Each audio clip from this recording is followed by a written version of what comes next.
Et les Toldot Noach, voici les générations de Noach. Noach ish tzadik tamim. Tzadik, ça veut dire un homme juste. Tamim, ça veut dire un homme entier. Entier, en hébreu, tamim, c'est la plénitude. Je crois que je vous l'avais dit la semaine dernière. Tam, contrairement à ce qu'on a l'habitude de décrire dans le propos de la Haggadah, c'est-à-dire que c'est un être niaise, naïf. Ici, pas ici, mais dans tout le texte toranique, Tam veut dire l'être entier, l'être plénitude. Je vous donne deux exemples. Torah Hashem Tmima, la Torah de l'Éternel, elle est une et entière, c'est-à-dire c'est une véritable plénitude. Et Yaakov Ishtam Yoshev Orelim, Yaakov est un homme entier qui est dans l'intérieur de sa tente. C'est-à-dire, dans ce cadre-là, c'est un homme qui est capable d'être dans l'introspection de lui-même. La raison pour laquelle Tamim ici sera véritablement une plénitude d'être, la plénitude n'étant conséquente que de ces hommes capables de pouvoir aller à la rencontre d'eux-mêmes. Alors, Ish Tzadik Tamim, Aya Bedorotav, nous connaissons tous bien sûr le Rashi célèbre à ce sujet-là, qui vient nous dire, il est écrit, dans sa génération, il fut un juste et un homme entier. S'il avait vécu dans une génération comme celle d'Abraham, il n'aurait pas résisté, bien entendu, aux tentations de l'époque, et en rapport d'Abraham, il aurait été beaucoup plus mineur que le phénomène majeur qu'on vient révéler ici. Et à Elohim italer Nora.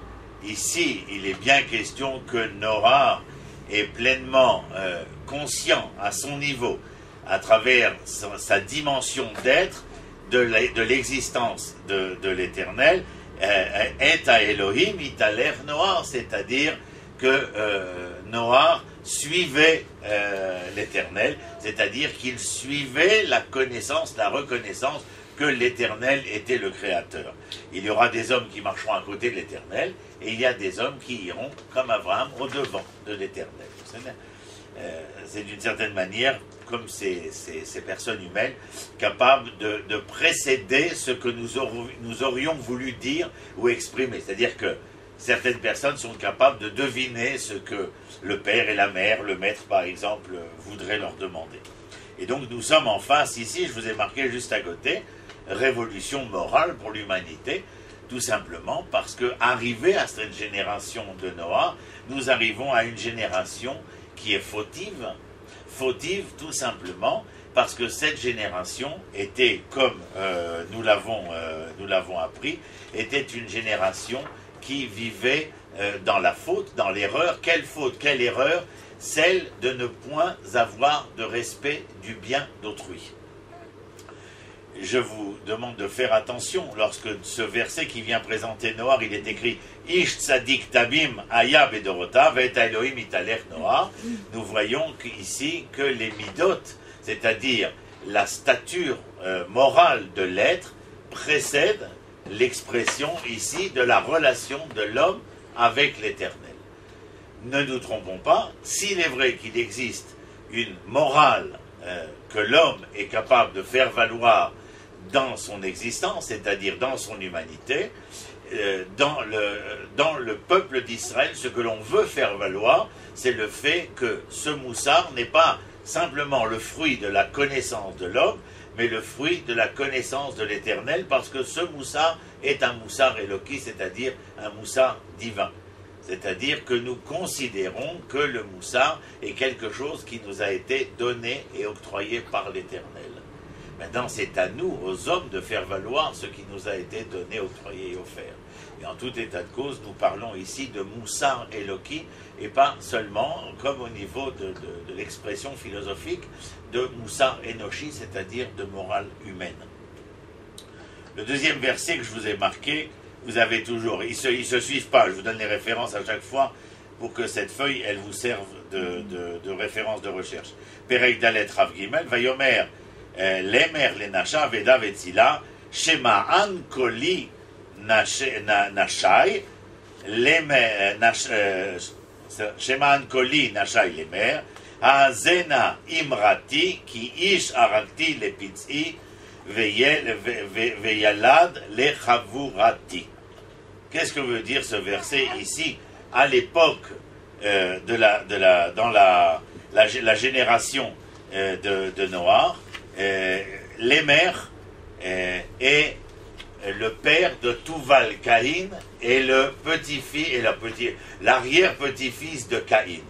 Alors, je vous ai marqué un passage en français où dans ce verset, ce midrash, on vient nous raconter en quoi ce personnage de Lémer est significatif de la période de Noach.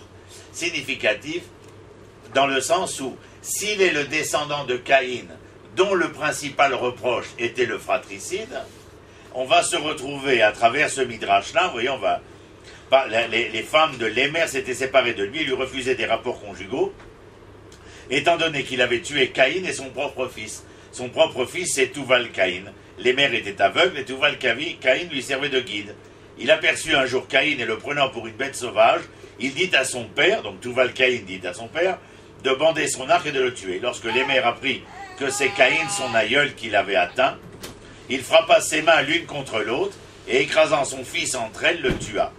Alors ces femmes se séparèrent de lui et il essaya de les apaiser en leur disant « Écoutez ma voix, revenez à moi, l'homme que j'ai tué, est-ce par ma blessure? Cette blessure était-elle intentionnelle, etc. etc. » C'est-à-dire que le personnage de Lémer a, encore une fois, accompli un acte qui est fratricide, puisque nous ne considérons pas que le fratricide vienne simplement révéler le meurtre d'un frère vis-à-vis d'un autre. Ici, le terme est beaucoup plus général. Il concerne le fait qu'à partir du moment où nous avons deux hommes en présence, nous avons deux frères en présence, mais que ces deux frères, parce qu'ils sont deux hommes, deux créatures différentielles, sont conflictuels, et il est possible que ces deux hommes en arrivent au fratricide, ou bien que ces deux hommes soient capables de régler le problème originel qui fut celui de Caïn et d'Abel.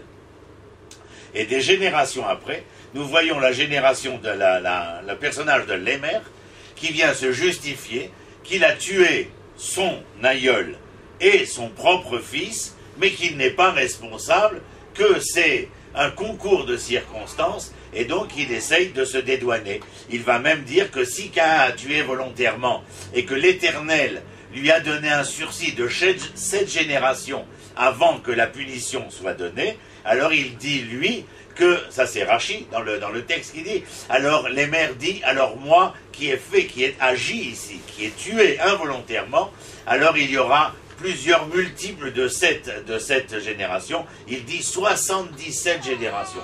En fin de compte, ce qu'il vient expliquer ici, pas expliquer, ce qu'il vient manifester ici, c'est le fait qu'il n'est pas coupable. Et que, étant donné qu'il n'est pas coupable, tout simplement parce que les circonstances ont fait qu'il n'était pas responsable. Et il veut se dédouaner. Et donc, le texte vient nous raconter ces générations après Caïn, l'histoire de Lémer, la génération de Noach, pour nous dire, nous sommes en face d'une génération qui, même si Noach connaissait l'Éternel, et nous connaissons l'histoire de Noach, eh bien, la génération de Noach était une génération de Hamas. Qu'est-ce que c'est Hamas en hébreu? Ça se rapproche tout à fait de ce que nous connaissons de Hamas, c'est-à-dire véritablement la violence, le larcin et le défaut de bien d'autrui. C'est-à-dire que vous êtes à même de revendiquer quelque chose qui ne vous appartient pas, si ça vous parle. Revendiquer quelque chose qui ne nous appartient pas, c'est le Hamas, mais à cette époque-là, c'est bien entendu, dans cette revendication, non seulement le revendiquer, mais le transformer cette revendication en action. C'est-à-dire que véritablement, on prenait le bien d'autrui, que ce soit le bien conjugal, que ce soit le bien matériel. Il n'y a pas de respect de la pleine existence de l'autre pour ce qu'il est et pour ce qu'il a. Et cette génération s'appelle Hamas. Oui, on peut faire des parallèles tout à fait sympathiques. Aval, rappelez-vous que dans cette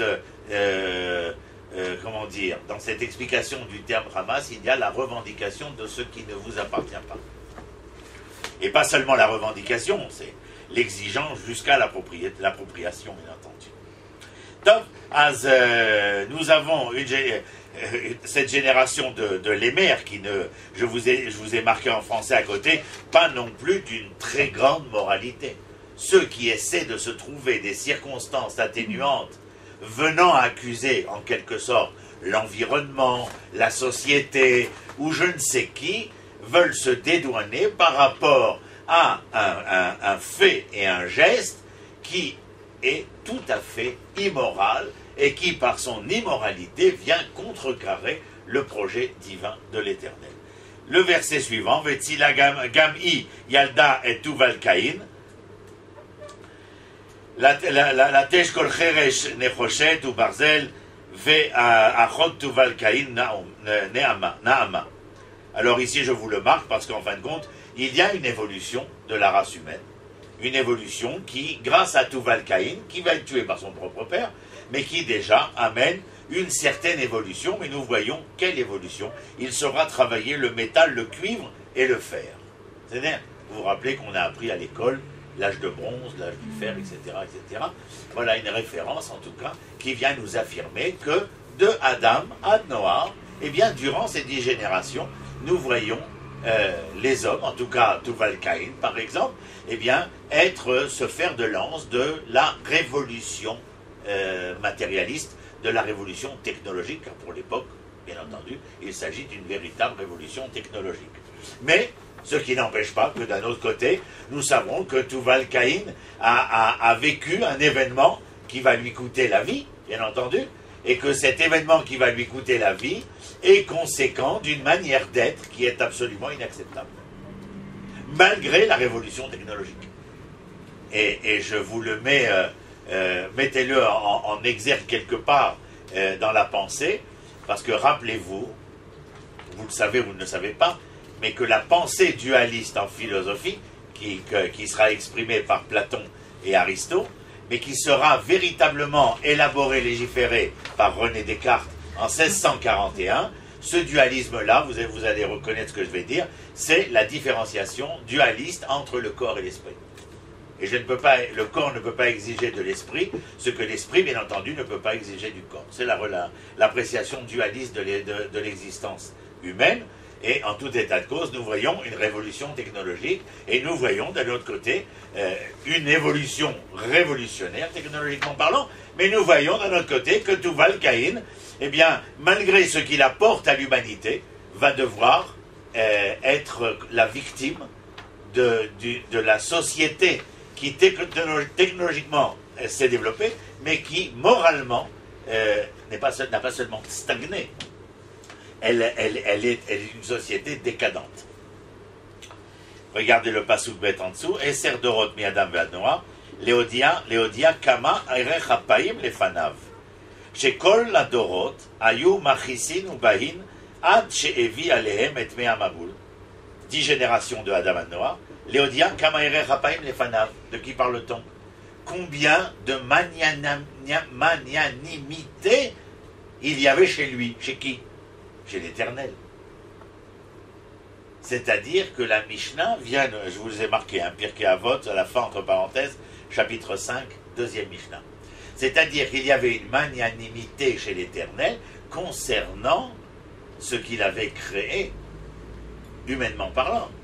Et le texte nous dit, 10 générations, il a laissé faire. C'est-à-dire que même après l'événement Adam et Chava que nous avons vu, même après l'événement Caïn et Hevel que nous avons vu, l'évolution de cette humanité ne s'est pas faite dans le sens tant attendu. Attendu à quel niveau? Attendu parce que capable de tirer les conséquences de ce qui avait été l'expérience de Adam et Chava et de l'expérience meurtrière de Caïn et de Abel.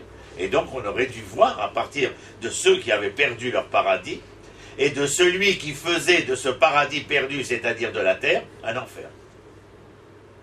Comment est-ce possible de ne pas essayer de rédempter ce qui me reste entre les mains, afin d'essayer de redonner à la terre enfer un tant soit peu de la dimension de ce que la terre peut m'offrir, c'est-à-dire son fruit nourricier. Je ne parle même pas d'essayer de retrouver le paradis perdu, bien entendu. En tout état de cause, ici nous disons Asara Dorot Minoar Ve'ad Avraham, Leodia Kama Erachapayim Lefanav, Shekol Adorot Ayu Machisin Ubain. Ça veut dire quoi, Machisin Ubain? Ça veut dire que véritablement, leur attitude provoquait la colère de l'Éternel. Mais si vous me dites que l'Éternel a la face magnanime, comment est-ce qu'on peut le mettre en colère? Si on est capable de mettre en colère la face magnanime, c'est donc que véritablement les agissements sont très graves. C'est le moins qu'on puisse dire. Si malgré que nous ayons affaire à quelqu'un qui soit capable de passer l'éponge du matin au soir, et que malgré cela, on arrive à éveiller chez lui la colère, c'est que les agissements des sujets de cette histoire sont très graves. Voilà pour les Pirkei Avot, bien entendu. Et à ce moment-là, je vous ramène ce que au chapitre 6, ah oui, mettez, changez parce qu'il y a marqué chez vous Perek Dalet. Vous pouvez rayer Dalet et vous mettez Vav à la place, ou 6. C'est le chapitre 6, verset Vav. Vaïnachem Adonai ki asa et Adam ba'aretz, vaïtiatsev el libo. Vaïnachem Hashem ki asa et Adam. Alors vous pourrez penser, Vaïnachem, ça veut dire qu'il s'est consolé d'avoir fait l'homme. Non, dans ce contexte biblique, le mot Vaïnachem, qu'on retrouve plusieurs fois dans la paracha de Noah, vient nous signifier ici que l'Éternel est désolé d'avoir créé l'homme. Ni plus, ni moins. Et la fin de la phrase, nous disons Vaït'atsev el libo, c'est-à-dire que, je vous l'ai écrit, l'Éternel s'affligea. Il est affligé, ça veut dire quelque chose de très probant. Ça veut dire que j'ai mis un espoir énorme dans le projet qui fut le mien, et voilà que tout tombe en décrépitude devant moi, j'en suis affligé. À la limite, je dirais qu'être affligé, c'est encore plus qu'être triste. Maman, même les larmes ne servaient pas à laver l'affront qui a été fait ici. Affligé, c'est désolé. Désolé dans le sens où on se demande même s'il y a un intérêt. Est-ce que l'Éternel est tombé dans un désespoir? Non point. Mais en tout état de cause, ce qu'il dicte à Moshe, parce que rappelez-vous que ça, ce n'est pas les Pirkei Avot, mais je vous parle du texte lui-même, c'est l'Éternel qui dicte à Moshe, afin que le propos soit transmis, nous soit transmis. Et rappelez-vous cette phrase, je crois que je vous l'ai dit la semaine dernière, mais il faut se la rappeler en disant toujours qu'il a dit, bon ça c'est moi, mais rappelez-vous que nous étudions le Tanakh, parce que nous lisons ce soir ce qui a été écrit. Vous savez pourquoi? Parce qu'en lisant ce qui a été écrit, ce soir nous écrivons ce qui sera lu. C'est clair. C'est énorme. Mais vous lisez ce qui a été écrit pour écrire ce qui sera lu. Mais c'est l'Éternel qui dicte ce que nous allons lire de ce qui a été écrit. Donc il est bien évident qu'aujourd'hui, toutes les générations, nous devons être à même de posséder cela pleinement et entièrement. C'est-à-dire que ce n'est pas simplement... comment ils appellent ça, le missel ou un truc comme ça. Quoi. Je veux dire, mon petit livre de prière. Je suis très heureux, moi, de voir les gens dans la rue, surtout les femmes, c'est très à la mode en ce moment, avec le livre des psaumes et tout. C'est très beau de psalmodier. Mais je me dis, déjà, si on doit psalmodier, en plus que les psaumes, c'est déjà dedans, alors il y a vraiment de quoi s'inspirer. C'est véritablement un livre très inspirant.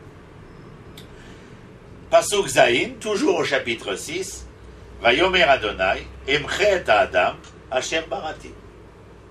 Là au moins ça ne s'entend pas de deux manières. Emche et Adam, Asher Barati, ça veut dire que je vais, Mazé Limchot, je vais gommer ce que j'ai créé. Emche et Adam, Asher Barati. Je vous rappelle qu'on avait vu ensemble que lorsqu'on dit et à l'Eftav, c'est du début à la fin. Mi-Aleph At-Tav. Mais je vous avais donné une autre explication, celle du Ramban Nachmanide, qui est beaucoup plus philosophique, et qui vient dire que la préposition est la préposition voulant affirmer que nous présentons l'essence du terme qui va suivre la préposition. Et à Adam, c'est l'essence même de l'homme.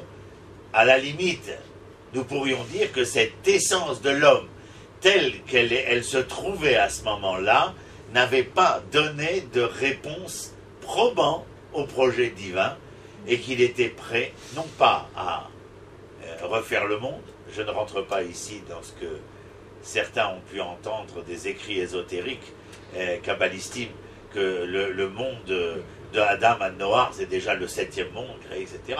En tout état de cause, il ne veut pas en finir totalement avec le monde, mais il veut essayer, à partir d'un plan, un plan P-A-L-N-T, d'un plan qui est remarquable, de recommencer tout, c'est-à-dire d'avoir une cellule souche qui soit suffisamment porteuse d'une cartogénèse essentielle pour que, à partir de cette cartogénèse, de cette carte d'identité génétique, eh bien, essayer de tout recommencer.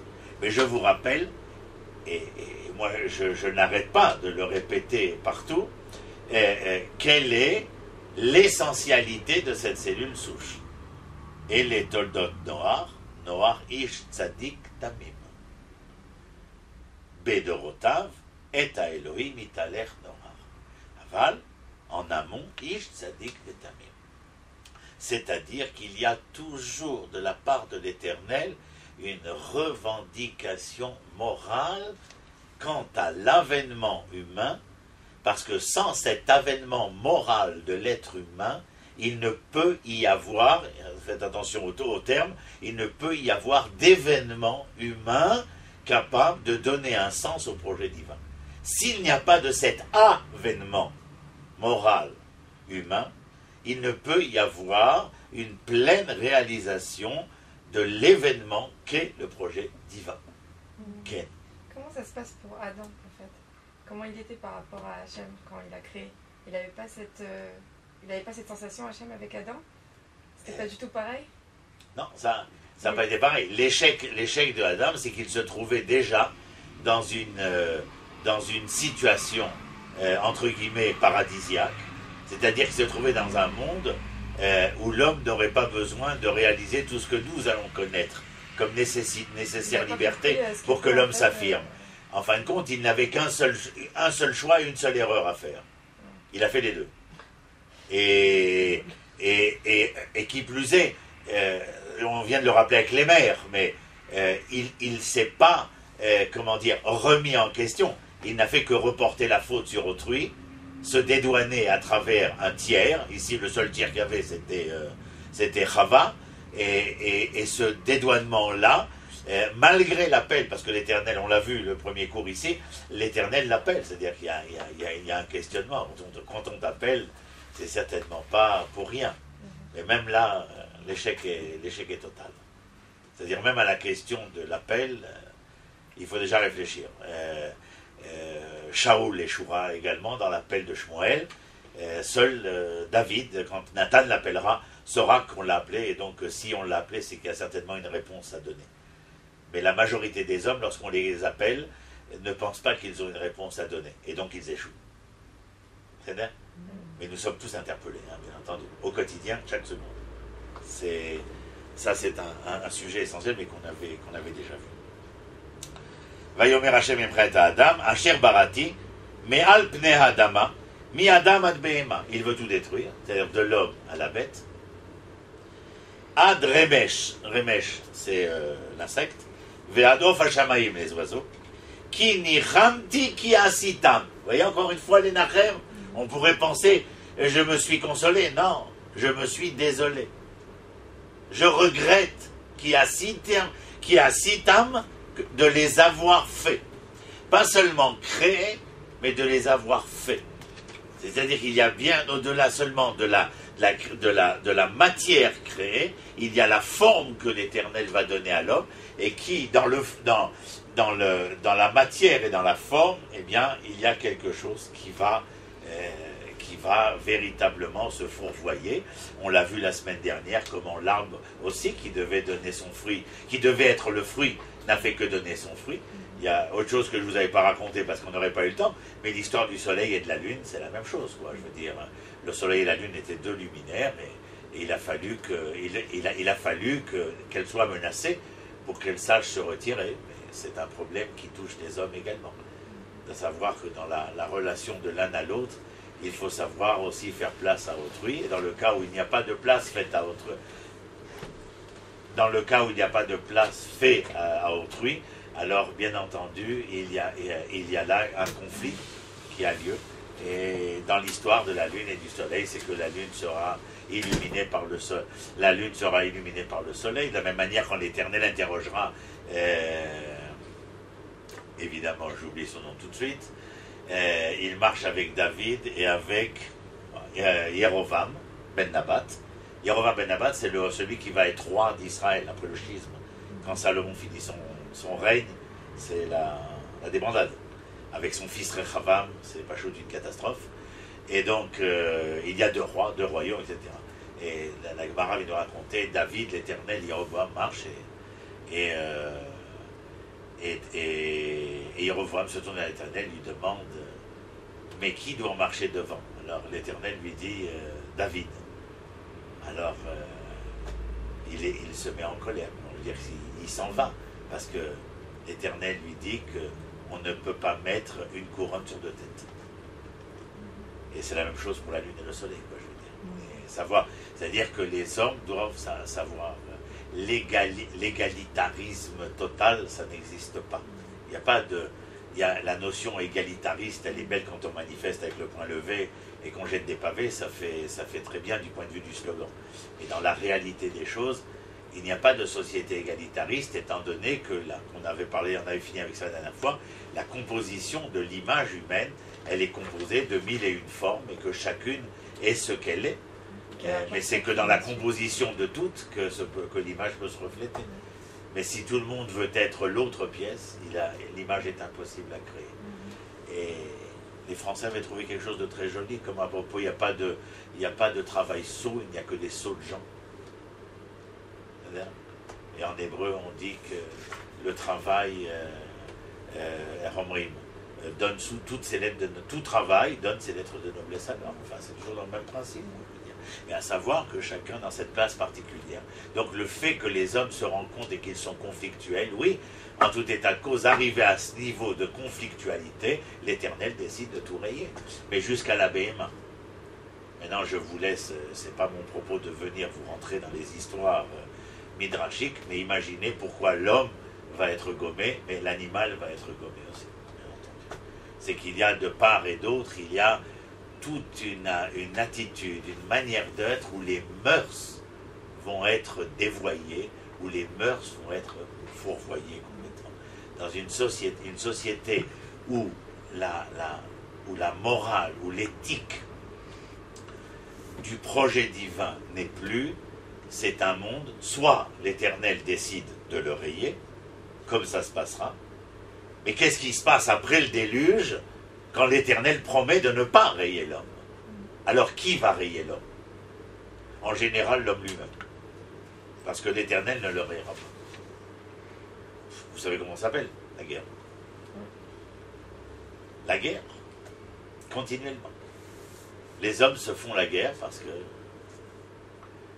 il y a beaucoup qui revendiquent ce qui n'est pas le leur, ou qui aspirent, ou l'avidité, ou la cupidité, etc. des hommes. Est-ce que j'ai entendu que tous les animaux n'avaient pas été effacés, entre autres les poissons, c'est vrai ou c'est pas vrai? Les poissons. De ce que nous vient, on lit tout simplement ce qui est écrit ici, parce que ni toi ni moi on est... Pasuk Zayin, au Perek 6.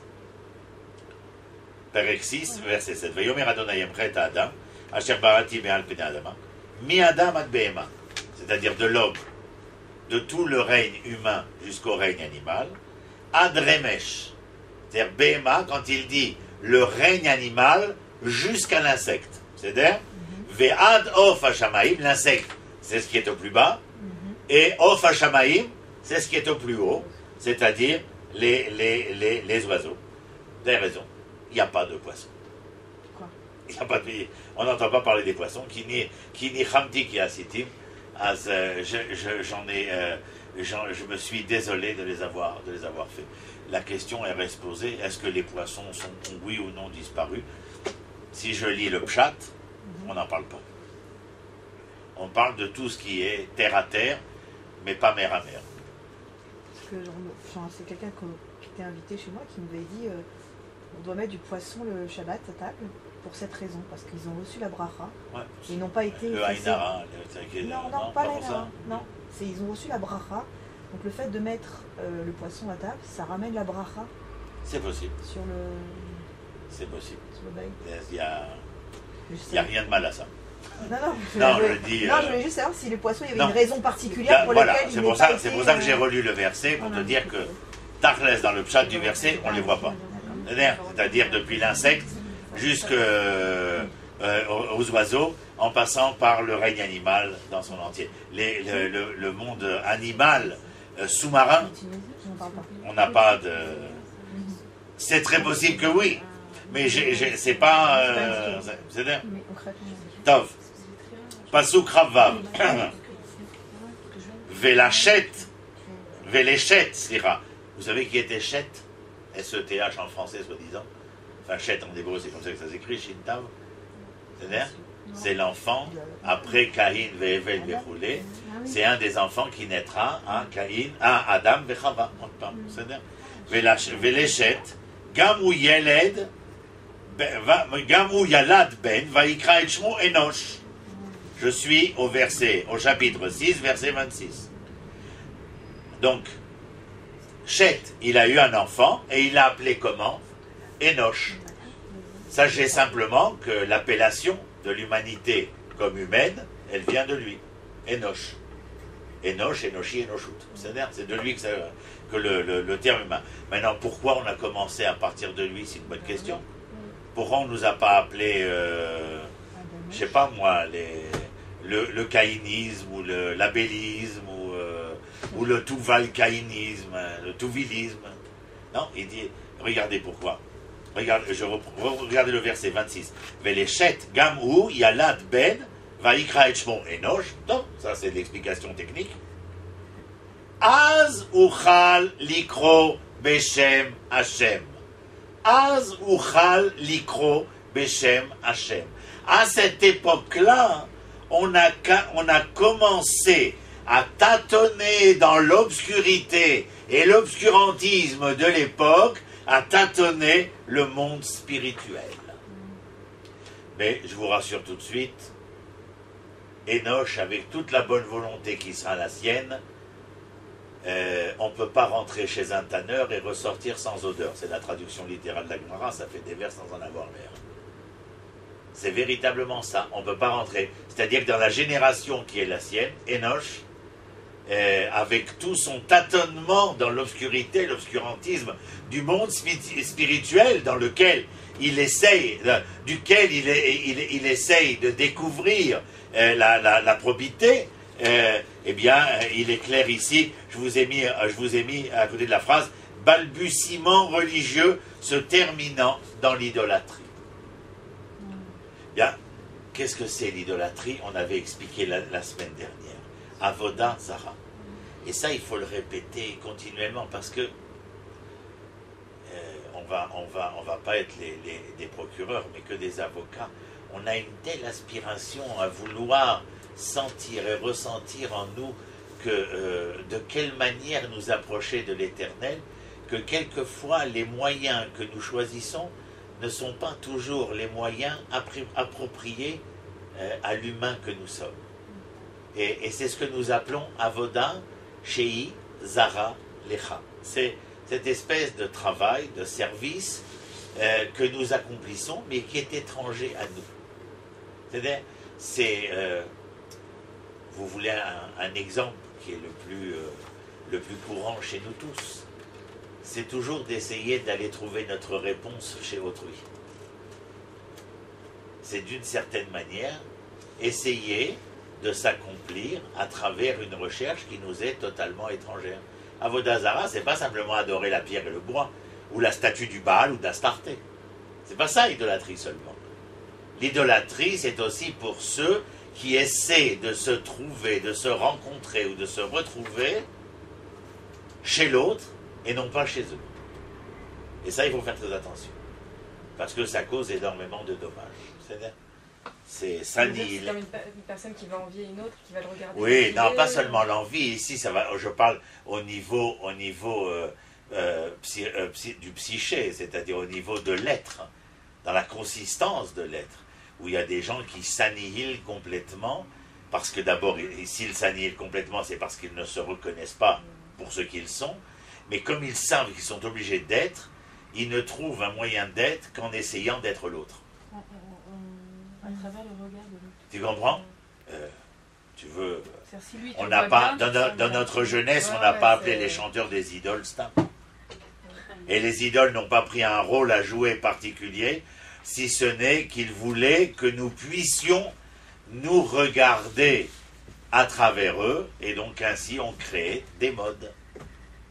C'est-à-dire, on était gamin, on était au collège, et il nous fallait des pantalons comme ça, des ceintures comme ça, des lunettes comme ça, et le conformisme public de la société de la voix gagnait énormément, ça continue toujours aujourd'hui j'imagine, et encore plus aujourd'hui, vous avez qu'à regarder le nombre d'écrans qu'on a créés pour essayer de vous refléter l'image, comme à mon époque il y avait que l'écran de la télé, et l'écran du cinéma. Maintenant, le nombre d'écrans est innombrable, donc on a des reflets de nous-mêmes, et rarement on allait à la Galerie des Glaces. On a été à la Galerie des Glaces en CM2, à l'école primaire, et beaucoup de gens allaient à la Galerie des Glaces et étaient contents de trouver leurs reflets.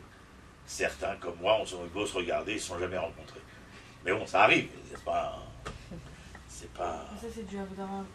Je pense que c'est une forme, oui, bien sûr. Oui, bien sûr. La colère aussi, ça vaut Mais badaï.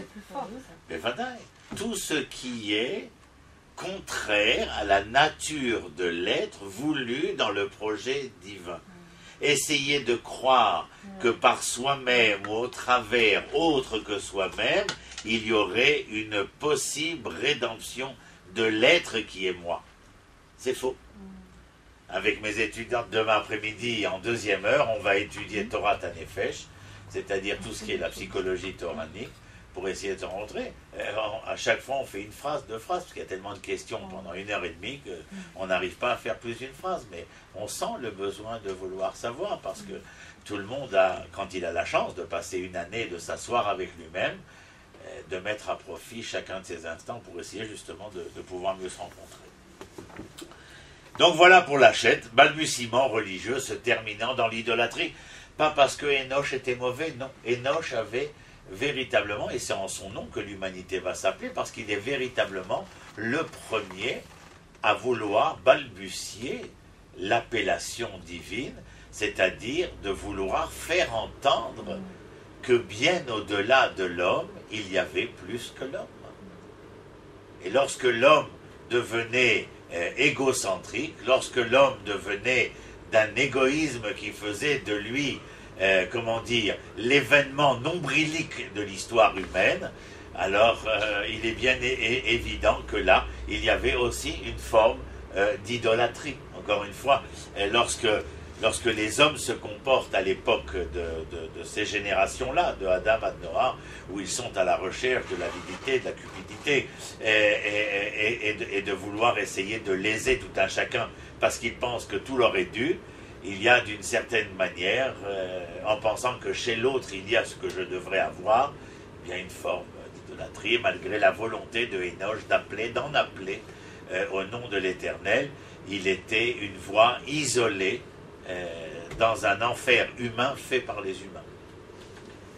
Mais l'enfer, nous avons une capacité à le créer incroyable, quoi, je veux dire, c'est pas très difficile. Déjà Charlie Chaplin l'avait montré dans ses films comme Le Dictateur, comme Le Travail à la chaîne, etc. George Orwell dans 1984 sur le Big Boss, etc.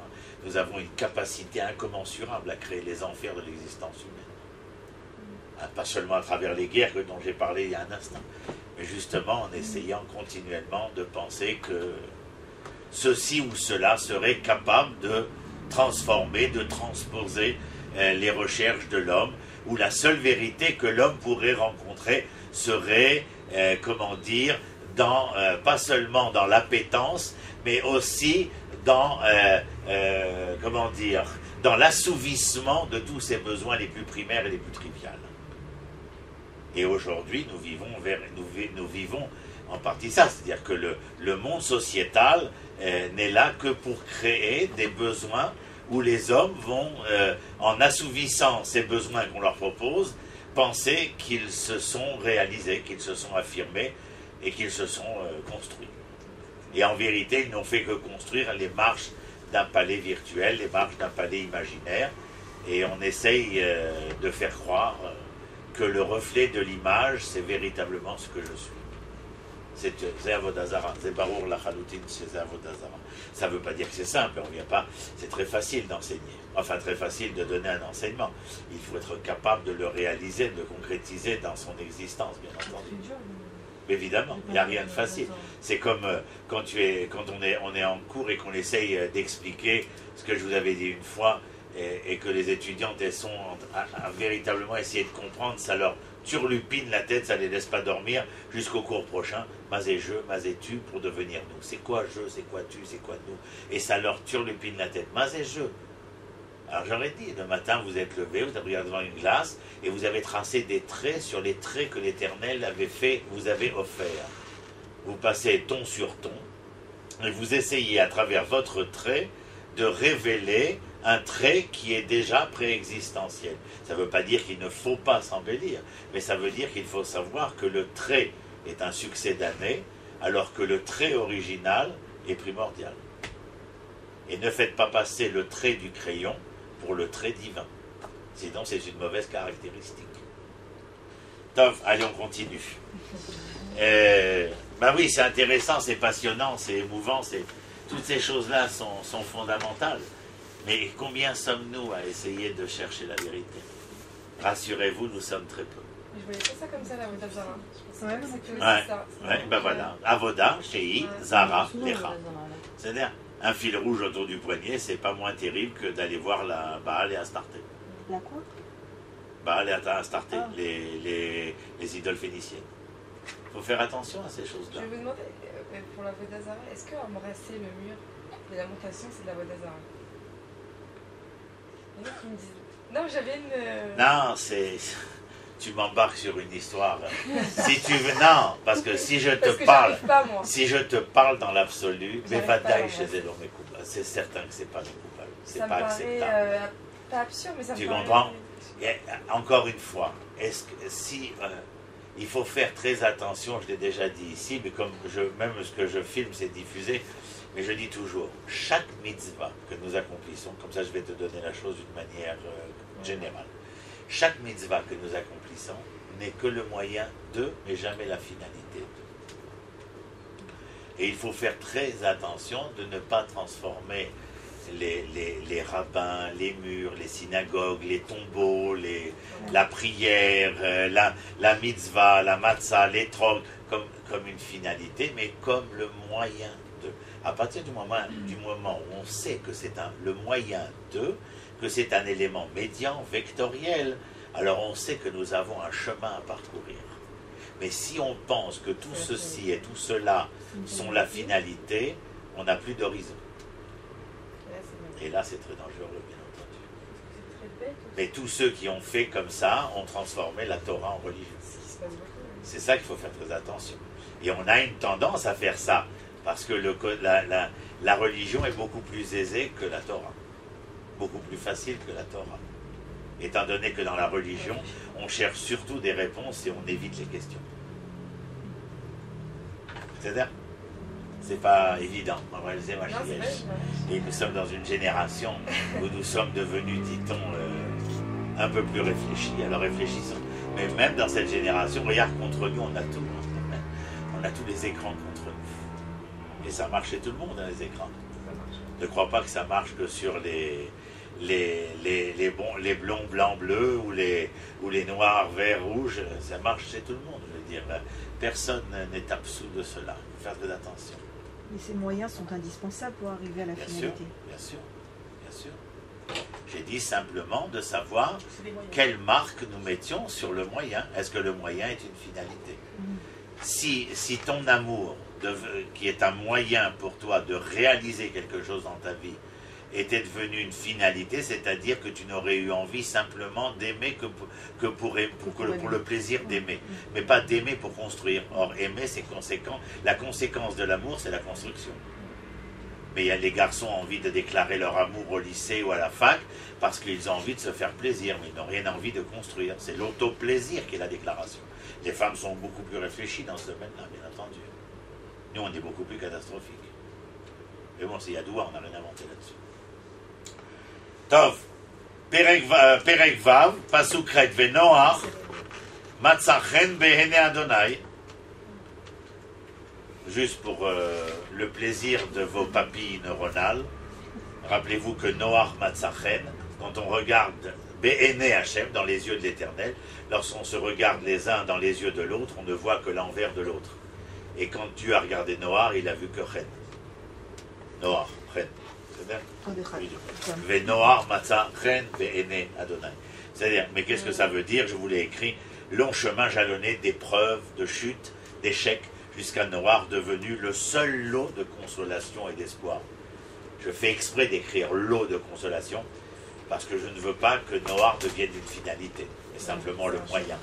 C'est pour ça que je dis lot de consolation et d'espoir. Mais en tout état de cause, de Adam à Noach, il y a une tentative. C'est pas qu'il n'y a pas de tentative. Et même les mères, dans sa volonté de se dédouaner, c'est surtout pour ne pas tomber dans le diptyque de Caïn et d'Abel ou dire « je suis un assassin comme mon aïeul ». C'est la seule raison pour laquelle il veut se dédouaner. D'ailleurs, comment Rachid, je vous l'ai traduit tout à l'heure, il dit « moi, alors 77 générations de sursis je dois obtenir, parce que mon acte n'était pas prémédité, il était involontaire, alors que Caïn, il était volontaire. » Donc il essaye véritablement de se dédouaner. Alors on rajoute celui qu'on a vu tout à l'heure, Enoch, avec une aspiration profonde. J'ai dit c'est les balbutiements, parce que c'est les premiers pas, mais en tout état de cause, ces premiers pas sont nécessaires. Est-ce que l'enfant... Enfin, la plupart d'entre nous sommes parents, et nous savons que les enfants font leurs premiers pas, mais que pour faire leurs premiers pas, il faut qu'ils se lèvent et qu'ils tombent. C'est incroyable. Mais prenez le temps de regarder l'enfant, 12 mois, 15 mois, 18 mois, l'homme échané. Ses tentatives de se lever et de marcher. Il n'y a pas de tentative de se lever et de marcher si ce n'est à travers la chute. Mais maintenant, je vais vous dire mieux. C'est grâce à la chute qu'il va marcher. Donc, ce qui manquait peut-être à cette génération, c'est une appréciation plus sereine et plus objective et plus aimante d'eux-mêmes. Quand je dis c'était une génération Hamas, c'est que c'est une génération qui vivait à travers cette avidité-là. Mais lorsqu'on est empli et ému par l'avidité, on n'a pas le temps de se consacrer. Maintenant, le mot consacré tel qu'il est écrit en français, hein. C'est-à-dire, mamash, c'est un sacrement. C'est-à-dire, il a véritablement donné une dimension. Bergson appelait ça le supplément d'âme. C'est-à-dire, un supplément d'âme, c'est-à-dire être capable de dire à l'homme, eh bien, tu n'es pas que cet homme dans l'avidité d'avoir. Et le supplément d'âme vient lui dire, tu es aussi. Tu n'as pas besoin que d'avoir, tu es aussi. C'est-à-dire Venoach Matzachen Bene Hachem. Top. Maintenant, la phrase suivante, vous rayez aussi le Pérek que j'ai mis, je crois que j'ai mis Pérek Bet. C'est pas Pérek Bet, c'est Pérek Tet, c'est-à-dire chapitre 9, le verset c'est Gimel Zenachon. Kol remesh asheru chai lachem, iye leochla, ke yere kesev natati lachem, et kol. Ce verset vient nous dire que tous les insectes qui sont vivants, eh bien, tous les insectes vivants, c'est-à-dire tout le règne animal, plus tard on apprendra qu'il y a un monde animal permis, un monde animal interdit. Pour l'instant, la déclaration, c'est que les hommes vont avoir le droit de manger la chair. Les hommes vont avoir le droit de manger la chair. Or, lorsque l'Éternel, après le déluge, va autoriser la chair, c'est pour essayer de permettre à l'homme, en utilisant le moyen de la chair, d'essayer de diminuer, grâce à l'appétence de la chair, de diminuer l'avidité de la chair. C'est-à-dire qu'il y avait comme une volonté d'essayer de faire, de créer ici, Dieu fait une alliance avec l'humanité après le déluge. Cette alliance, c'est celle qu'il fait avec Noah, où il lui dit, plus personne l'humanité ne sera plus jamais détruite. En signe, vous vous rappelez, l'arc-en-ciel, c'est le signe de l'alliance, etc. En autorisant les hommes, après le déluge, à manger de la chair, il y a comme, comment dire, c'est le mot que je cherche en français, je n'arrive pas à le retrouver, il y a comme, il ne me vient pas le mot, non, pas tikkun, il y a, comme dans une négociation, alors chaque partie, elle doit un compromis. Il y a comme un compromis de la part de l'Éternel concernant l'humanité. Je sais qui vous êtes, moi je suis Bochen Lev et Klayot, c'est-à-dire je suis capable de connaître et de reconnaître ce que vous êtes fondamentalement. Aussi, après tout ce qui s'est passé, je ne vais pas vous rejeter dans la gueule du loup de prime abord, et là, à travers un compromis. La promesse de ne plus vous détruire, bien sûr, et deuxièmement, eh bien, je vous donne la possibilité de pouvoir manger la chair. Ça ne veut pas dire que vous êtes obligé d'accepter, mais en tout cas, vous savez que vous avez cette possibilité. D'ailleurs, regardez que la viande est un aliment essentiel, fondamental. Je ne vois pas le rapport. La chair, c'est-à-dire l'avidité de la matière. La chair animale, elle vient essayer d'assouvir l'avidité de l'homme vis-à-vis de la chair, de la matière, du monde de la matière. L'envie de tuer. L'envie de tuer, par exemple. L'envie et manger la chair. Manger la chair, il y a quelque chose dans le fait de manger la chair animale qui vient assoupir les pulsions animales. Le vaccin. Qu'est-ce que tu sais le vaccin? C'est de prendre un tant soit peu du microbe, de manger de la chair, afin d'essayer d'assouvir les pulsions animales qui sont les. Il faut peut-être pas trop en manger. Oui, non, mais ça c'est de toutes les manières et en tout état de cause. Quand tu parles des midotes, les midotes ce sont des mesures, donc il faut prêter attention à toutes les mesures. En fait, Dieu il apprend avec nous en fait à chaque fois. À chaque fois qu'il a. Il apprend avec nous. Non, mais ça veut dire qu'il avance avec l'homme. C'est-à-dire qu'à chaque fois, il ouvre des nouveaux des tiroirs programmés. Il va nous appliquer des lois, et après, en fait, au fur et à mesure, il va... Oui, il y a un espoir humain, il y a un espoir divin concernant l'humain, et qui à chaque fois n'est pas répondant ou probant. Et en conséquence de quoi, Nahon, l'Éternel, à chaque fois, Remanion devait sortir en 10 jours pour Eretz Israël d'Égypte, ça a pris 40 ans. Là aussi, il a fallu remanier les cartes. C'est-à-dire, Perek E, Chaftet, Vaikra et Shmo Noar, les morts, Ze Yenachemenu Imaasenu, Miitzvon Yadenu, Mina Adama, Asher, Arera, Hashem. Jusqu'à Noar, l'homme ne possédait pas d'instruments de labour, c'est lui qui les a fabriqués. Et je viens là, par rapport à ce verset, parce que nos sages parlent de cela. Vaikra et Shmo Noar, il appela son fils Noar, les morts, Ze Yenachemenu. Attention, ici le mot Lenachem ne vient pas aussi de dire « Ah, lui, il va nous consoler ». C'est-à-dire, « Zeyenachemenu », celui-là fera en sorte... non, justement, c'est ça le contraire, c'est moi qui me trompe. « Yenachemenu », c'est-à-dire que celui-là, quand le mot « Lenachem » est chez l'Éternel, il est la désolation, alors que lorsqu'il est chez l'homme, il est la consolation. Et dans ce cadre, ici, dans ces versets-là, c'est-à-dire que Noar, de par sa naissance, va venir... d'une certaine manière, consoler la génération qui est la sienne. Et nos sages, qu'est-ce qu'ils disent? Eh bien, ils disent tout simplement qu'a fait Noah? Il a inventé les instruments de labour. C'est-à-dire que l'homme, grâce au labour, vous savez qu'on avait vu la révolution technologique avec Tuval Caïn, avec Noah, on voit les moyens de subsistance s'améliorer grâce à Noah, qui serait à l'origine du matériel de labour. C'est-à-dire comment faire en sorte que la terre, à grande échelle, puisse donner son fruit et pouvoir nourrir son homme. Et en cela, lui, Noah, Yenachemenu. Si vous allez voir Rashi, vous allez voir que lui est venu nous consoler de la désolation dans laquelle on vivait. Pourquoi? Eh bien parce que l'homme n'arrivait pas à fournir ce dont il avait besoin. Entre parenthèses, peut-être est-ce la raison pour laquelle le manque éveilla une telle obsession de vouloir avoir. C'est possible.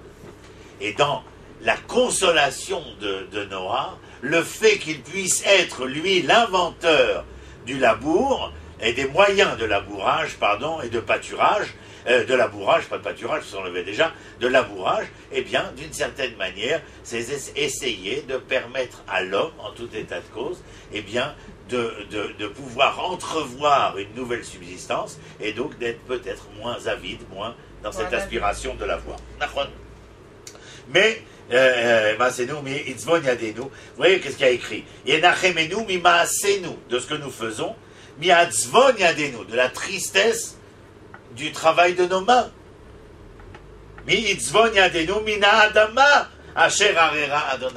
Que l'Éternel a maudit. Mais la solution, elle n'est pas dans l'outil de l'amour. La solution, elle n'est pas dans la technologie. La technologie n'est capable de donner une réponse à l'homme dans ce qu'elle possède comme offrande possible à l'homme, que si nous sommes capables de faire de la technologie une technologie morale. C'est-à-dire qu'il n'y a pas de différenciation essentielle entre le corps et l'esprit. Tous les deux sont d'obédience divine et que l'un n'est capable de se révéler qu'à travers l'existence de l'autre, mais jamais l'un sans l'autre. Jamais l'un sans l'autre. Et quand je vous citais tout à l'heure Bergson, c'est exactement au début du XXe siècle ce dont il était question. Il y a une telle poussée industrielle, une telle révolution industrielle dans la fin du XIXe siècle, le début du XXe. Imaginez que un peu avant la fin du XIXe, on est en plein Assommoir et Germinal de Zola. Donc on est véritablement dans une misère humaine. Alors que le début du XXe siècle, c'est une révolution industrielle. Et cette révolution industrielle, il faut qu'elle apporte à l'homme un mieux-être. Et comme elle ne va pas recevoir l'âme qu'elle aurait dû recevoir, la Première Guerre mondiale éclate. Et quand, grâce à la Première Guerre mondiale, on se retrouve dans des possibilités, dans des potentialités socio-économiques, parce qu'il faut tout reconstruire, qui vont donner, on espère, un avant-goût d'un renouveau, on met encore toutes ces billes dans le même sac, c'est-à-dire que les moyens serviront à atteindre la finalité du but tant recherché. Mais en aucun cas, enfin, bien sûr, à part certains philosophes, auteurs, etc., chansonniers, mais je parle des masses, du mouvement humain, eh bien, aucun d'entre eux ne fera en sorte que ce supplément d'âme arrive chez l'homme. Et la Deuxième Guerre mondiale éclatera alors que nous sommes face à une humanité qui est déjà sans projet, si ce n'est son projet économique et social. Et rien ne prédit aujourd'hui que nous ne soyons pas au seuil d'un nouveau moment tragique et dramatique de l'histoire humaine, parce que nous sommes de cette manière-là aujourd'hui toujours dans les concepts de l'avoir, dans les concepts où seul l'avoir serait capable de résorber les problèmes humains, et que nous oublions de plus en plus qu'il est question des êtres humains. Et l'Europe, les États-Unis sont dans une difficulté essentielle. Ils ont une chance, c'est que l'islam s'est installé chez eux, et c'est peut-être la seule porte de sortie pour eux, de salvatrice et rédemptrice pour l'Europe, et c'est de savoir que si l'islam arrivait à s'installer, il amènerait un nouveau projet, où il y aurait une âme. Quoi qu'on puisse dire des extrémistes comme on en avait parlé. Enfin, le principe, il reste vrai. Mais le projet européen chrétien est un projet qui n'a plus rien à proposer. À une femme qui dans une ville française, avait une belle table de dimanche, et son fils lui raconte comment ça s'est passé au lycée, avec un élève qui a fait un exposé sur l'islam, et un élève qui a fait un exposé sur le judaïsme, tu vois, c'est très intéressant. Et le petit se retourne, c'est une famille française, chrétienne, comme on en voit encore, et le petit lui dit à sa mère, et nous, qu'est-ce que nous sommes? Et la mère qui ne veut pas rentrer dans des considérations si particularistes, lui dit, nous, rien. Depuis, les petits vont avec une croix en bois au lycée XYZ. Une manière de marquer la différenciation. Et on en est là. Tu comprends? Et c'est problématique. Et on va terminer là tout de suite. L'autre verset, Vaïchal Noarish Adama Vaïta Kerem. Maintenant, vous avez vu comme moi que vous vous rappelez que ceux qui travaillent la terre, on avait vu Caïn, qu'est-ce qui avait marqué? Oved Adama. Mais qu'est-ce qui est marqué à propos de Noach dans ses débuts, hein? Ish Adama. Ish Adama, c'est l'homme de la terre, mais l'homme dans le sens noble du terme. Alors que Caïn, il y avait marqué Oved Adama, mais qu'est-ce qu'on avait remarqué? Qu'il n'y avait pas le Olam. Il n'y avait pas le Vav au milieu. Il y avait marqué Aïn Bet Dalet. Et donc il était Eved Adama. C'est-à-dire, il était l'objet de la terre, alors que Noach était le sujet de la terre. Mais le texte vient et vous dit, mais regardez, Noach, il a commencé à planter ça, à travailler la terre, il a planté une vigne, et le Rafaleh, Vaïchat Minayaïn, il a bu de ce vin, Vaïsra, Vaïdgal, Betor Oala, il a bu du vin, il s'est saoulé, il s'est dénudé. C'est-à-dire que même lorsque je ne parle pas quand on est l'objet de la terre, mais même lorsque je suis le sujet de la terre, il faut prêter garde que même lorsque je suis le sujet de la terre, il ne faut pas que les effluves et les senteurs de la terre puissent me monter à la tête. Sinon, je me saoule du profit du sujet que je suis, et à ce moment-là, saoulé de par mon profit, le sujet devient objet, lui aussi. Et il se dénude, et c'est le fameux acte qui aura lieu avec Ram. Le dernier passage, regardez, enfin, je voulais vous le lire, je voulais amener, c'est le Tosfot Yom Tov. Pour ceux que ça intéresse, c'est monsieur Yom Tov Lipman. Il étudie chez le Maral de Prague, donc c'est la fin du XVIe siècle, 1579-1654. Yom Tov Lipman, il étudie à Prague, il finit toute sa carrière ensuite entre Lublin, qui est en Pologne, et Cracovie aussi. Il est le commentateur de la Mishnah. Je ne sais pas si vous connaissez la Mishnah, comment elle est faite.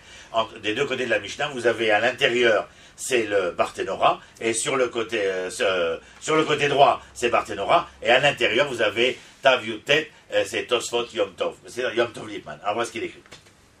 Chaviv Adam Shenivra Betzelem Chiba Yetera. Chaviv, agréable, est l'homme qui a été créé Betzelem Chiba. C'est-à-dire, Dieu a créé l'homme en lui donnant une image agréable. C'est-à-dire que le fameux trait dont je parlais tout à l'heure, imaginez que lorsqu'on parle des traits de caractère, mais qu'on parle vous pouvez faire un dessin, tracez-moi les traits de son visage. Mais ces traits-là, c'est véritablement une esquisse que l'Éternel a faite. Mais chaque esquisse est une esquisse à part entière. Mais comment faire qu'à partir des traits que donne l'Éternel, nous puissions finir le tracé de ces traits pour faire du trait d'esquisse le trait d'un dessin. I-N et le trait d'un dessin E-I-N, c'est-à-dire d'un projet. Comment être capable de faire du trait de l'esquisse un dessin et faire du dessin I-N le dessin, c'est-à-dire le projet de l'Éternel. Et c'est pour ça que le texte dit Chaviv Adam Shenivra Betzelem Chiba Yetera. Shenemar Betzelem Elohim Asa et Adam. L'homme a été fait à l'image divine. Et donc, lorsque vous entendez tout cela, vous dites quoi? Il faudra que l'homme soit capable de mettre sur le visage humain un tant soit peu du visage divin ou de la lumière divine. Il faut que le visage humain soit le reflet de l'image divine. C'est-à-dire, mais en chacun de nous, cette potentialité-là existe, mais il faut la faire valoir, bien entendu. Alors, ensuite il dit, Ubechol Adam Amar Rabbi Akiva, Vekmo Sheu Areaya Shemimenu Evi, Sheu Neemar Lebne Noach, Lo Lebne Israël Evadam. Qu'est-ce qu'il nous dit ici? Mais attends, Tselem Elohim, tu dois les traits, les dessins, les yen, les eyen. Il a dit avant, hein, Israël. Il dit, mais bien sûr, Rabbi Akiva, il dit, bien sûr, qu'est-ce que vous croyez que ça concerne Israël, le dessin? Les traits, esquisses, ça concerne l'humanité tout entière. Il n'est pas question ici d'Israël. Et il dit, Ubechol Adam Amar Rabbi Akiva. וכמו שהוא הראיה שממנו הביא שהוא נאמר לבני נוח, לא לבני ישראל לבדם, pas seulement aux enfants d'Israël, ורצה רבי עקיבא לזכות, c'est-à-dire faire bénéficier את כל האדם, אף לבני נוח, à tous les hommes, y compris la descendance de Noach. Ou Mamar Malé, après je vous ai écrit le Rambam, qu'est-ce qu'il vient écrire dessus, qui est entièrement d'accord là-dessus, etc. C'est-à-dire qu'il faut faire aussi très attention à cela. Nous avons une manie protectionniste d'identité qui quelquefois peut nous jouer des tours. C'est-à-dire que dès le début de Bereshit, le Tanar, jusqu'à ce qu'Abraham apparaisse, et pas seulement à travers Abraham, mais jusqu'à ce que Yaakov apparaisse, jusqu'à la naissance des 12 tribus, il est question de la dimension du projet divin quant à l'identité de l'humanité. Et pas seulement d'Israël. Mais Israël n'en sera pas moins que ce que l'humanité nécessite. Et Israël sera tout autant que l'humanité. Et l'humanité sera tout autant d'Israël. À quel point de vue? On lui a pas demandé de manger la matzah. On lui a pas demandé de chercher un étrog. On lui a pas dit de faire Shabbat. Non. Au niveau de l'identité morale de la créature. C'est en cela que les créatures se révéleront, ou révéleront plutôt, l'image divine sur le visage humain, lorsque les créatures seront capables de comprendre qu'elles sont des êtres créés, et où ces créatures sont porteuses d'une identité morale du projet divin. Et à ce moment-là, chacun prenant son propre rôle vis-à-vis du projet final qui est véritablement le loup. On ne lui a pas demandé d'être l'agneau. L'agneau, on ne lui a pas demandé d'être le loup. Mais c'est parce qu'ils sont le loup et l'agneau que leur finalité de projet, c'est de paître ensemble. On n'a pas demandé aux épées d'être des socs de charrue. Mais il faut que les hommes soient capables de faire du fer quelque chose qui servira l'homme à construire et non pas à détruire. Cette identité morale, tout le long du Sefer Bereshit, est comme un véritable fil d'Ariane. C'est ce que je fais avec vous.